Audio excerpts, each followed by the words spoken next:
Hello everyone, and welcome to my channel. I'd love it if you could leave a comment letting me know where you're listening from around the world. Also, don't forget to like and subscribe if you're enjoying this video. Story 1. I used to laugh when people talked about skinwalkers. I'd read a few online stories, watched some shaky YouTube videos. Nothing that made me believe. Monsters were for other people. I had bills, a job, and a girlfriend who hated scary movies. But that changed last summer in Monument Valley. It was supposed to be a quiet trip. Just me, Lila, and two friends, Marcus and Jenna. We've been planning it for months. None of us had been camping in the desert before, and we wanted something different from the usual lakes and forests. We left Phoenix early, drove all day, and set up camp right before sunset. The place was beautiful, red cliffs stretching out like broken teeth against a purple sky. When the sun went down, the air cooled fast, and the stars came alive like someone had spilled glitter across black glass. It was perfect for a while. We sat around the fire, drinking cheap beer and telling dumb stories. Marcus started talking about Navajo legends, witches that could wear animal skins and walk on all fours. Lila rolled her eyes and said, "Don't start that creepy stuff. I won't sleep." He grinned. "Come on, you're in their backyard. You should know the rules. Don't whistle at night.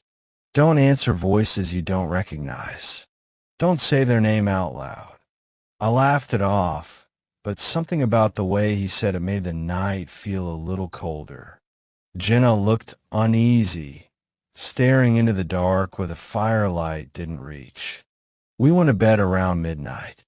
The fire had burned low, and the desert was silent, so silent it made your ears ring. No wind. No bugs, no crackling embers, just the sound of our breathing inside the tent. I remember lying there, trying to fall asleep, when I heard it. Someone outside said my name. Ethan. It wasn't loud, but it was sharp, like someone whispering directly into my ear through the tent wall. My stomach turned cold. I thought it was Marcus. He'd probably snuck out to mess with me. I was about to say something when it called again. This time, it said Lila's name. Lila. Only it wasn't quite right. The voice sounded warped, like an old cassette being chewed up by a player. The tone was off. It had too many vowels, too many cracks, and a strange drag between syllables. Lila stirred beside me. What the hell was that? Before I could answer, it screamed. Not yelled, screamed. A sound so sharp and human it made my eyes water. It was coming from just outside the tent. "Marcus!" I hissed, but there was no response. The scream turned into sobbing. High, choked sobbing that circled the tent. I could hear footsteps, light and quick, crunching the sand. Then came laughter, low, guttural, and wrong. Jenna whispered from the other side of the tent, "Please tell me that's one of you." No one moved. Then the zipper twitched. We all froze. Slowly, inch by inch, it started to slide down. I grabbed a flashlight and pointed it at the flap. My hand was shaking so bad I almost dropped it.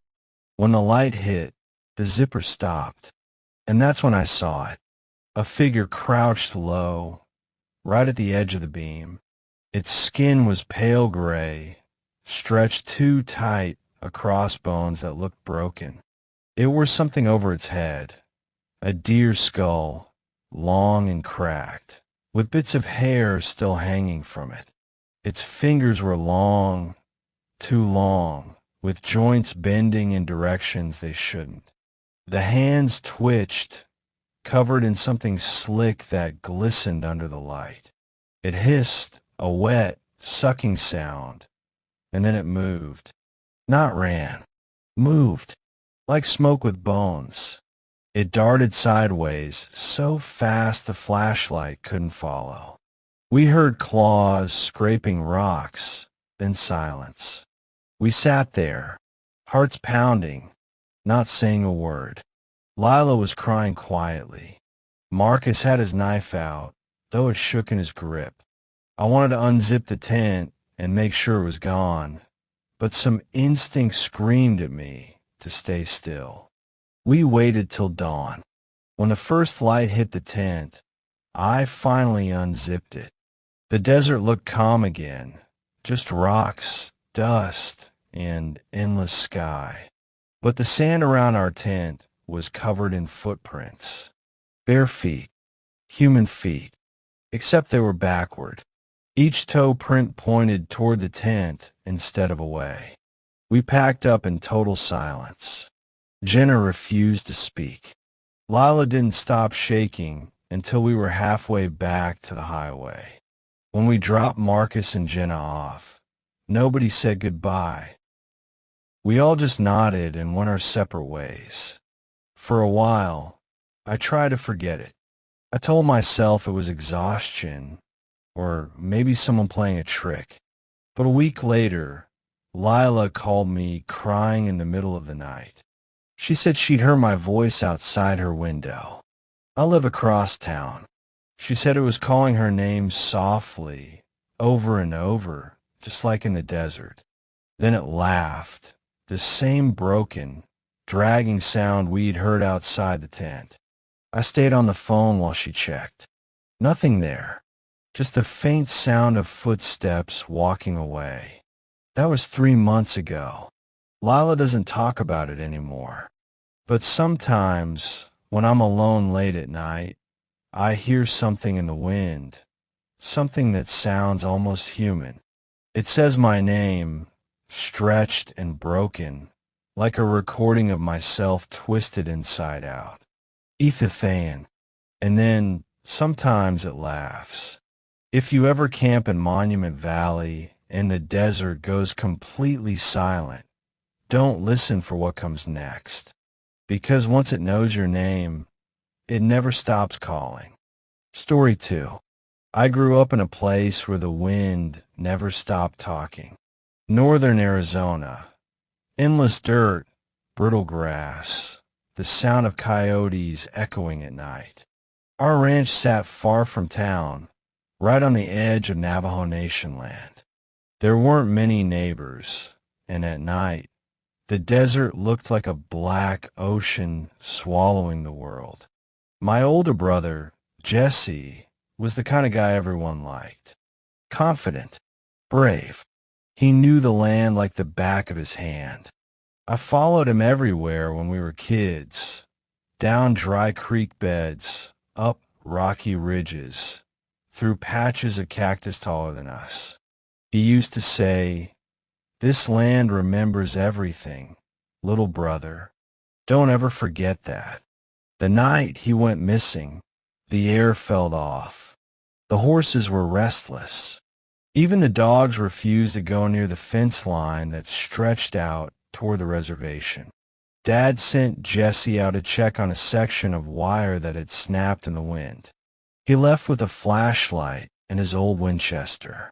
It should have taken 20 minutes, maybe 30. But he never came back. We searched all night, calling his name until our throats were raw.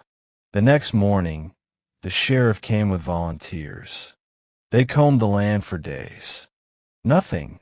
No tracks, no blood, no sign of struggle. Just gone. 6 days passed. On the 7th, I heard Mom scream from the porch. I ran out, and there he was. Jesse stood at the end of the driveway, the morning sun behind him, casting his shadow long across the dirt. He was clean. His clothes looked freshly washed. His skin didn't have a speck of dust. Mom ran to him, sobbing, holding him like she'd never let go again. Dad just stared, speechless. But me, I couldn't move. Something deep in my gut said it wasn't right. Jesse's smile was too wide, too fixed, and his eyes didn't blink like they used to. It was like he was pretending to remember how. When he finally looked at me, I felt my stomach twist. "Hey, little brother," he said softly. His voice was the same, but something in the tone, flat, cold, almost mechanical, made the hair rise on my arms. That night, nobody slept. Mom made Jesse his favorite dinner, trying to act normal, but she kept watching him from the corner of her eye. Dad asked where he'd been. Jesse said he couldn't remember. "Just woke up out by the rocks," he said with that same eerie smile. Around midnight, I woke to the sound of footsteps in the hallway. Slow, deliberate. I heard my bedroom door creak open. "Hey, Jesse," I whispered. No answer. Then I felt his breath right next to my ear. It smelled like blood, metallic and sour. "You're not supposed to be awake," he whispered. I froze. My heart hammered so hard it hurt. I rolled over, and he was right there, crouched beside my bed, smiling in the dark. His teeth looked wrong, too many, too sharp in the dim light. His skin seemed stretched, like it barely fit over what was underneath. "Jesse," I whispered, voice shaking. "What happened to you?" He leaned closer, lips trembling into a grin that didn't belong to any human. "I had to leave something behind to come back." I screamed.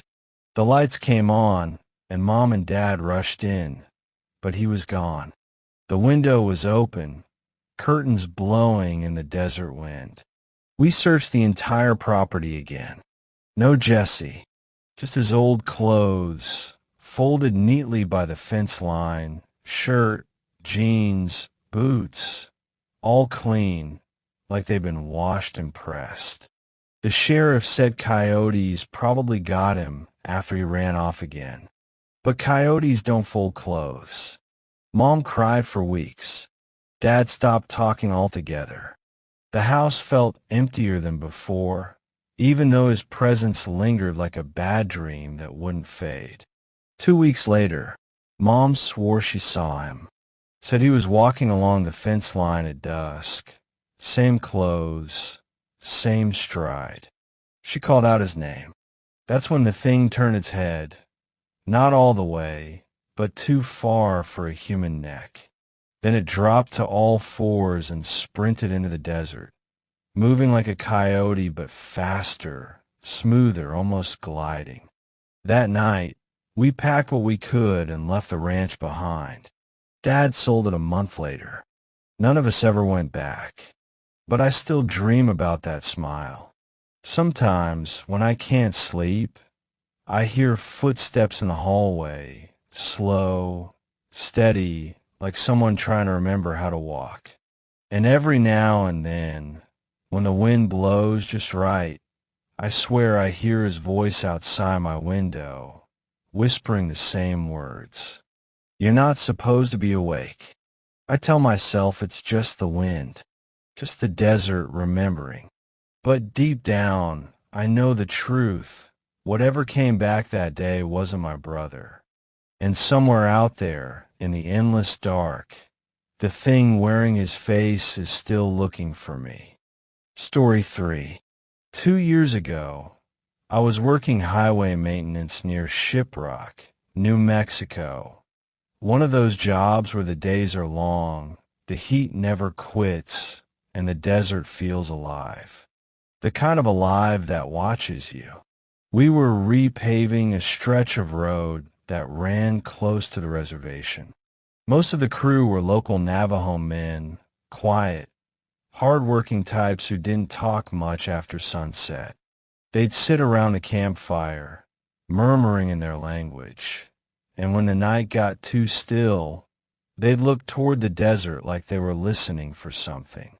I never asked what. Maybe I should have. It happened one night after a late shift. I was dead tired, driving my old Ford back to the motel. The road was empty, just the hum of the tires and the soft buzz of desert wind. Then, thump, something darted in front of my headlights. I hit the brakes hard. A coyote lay on the asphalt, twisted but still moving. Its back legs were broken, dragging behind it as it tried to crawl off the road. It was whining this awful high-pitched sound that made my chest tighten. I don't know why I did it. Maybe guilt, maybe mercy. I grabbed my tire iron, walked up, and ended it quick. The body twitched once, then went still. But before I got back in the truck, I swear its eyes were still open, staring at me. They looked human. The next morning, one of the older Navajo guys, his name was Thomas, refused to stand near me.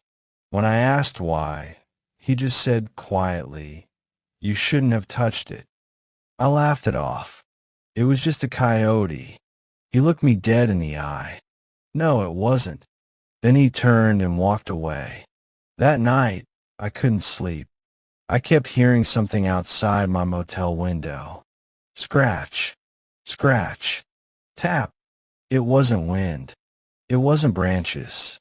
It was deliberate, slow, patient, testing.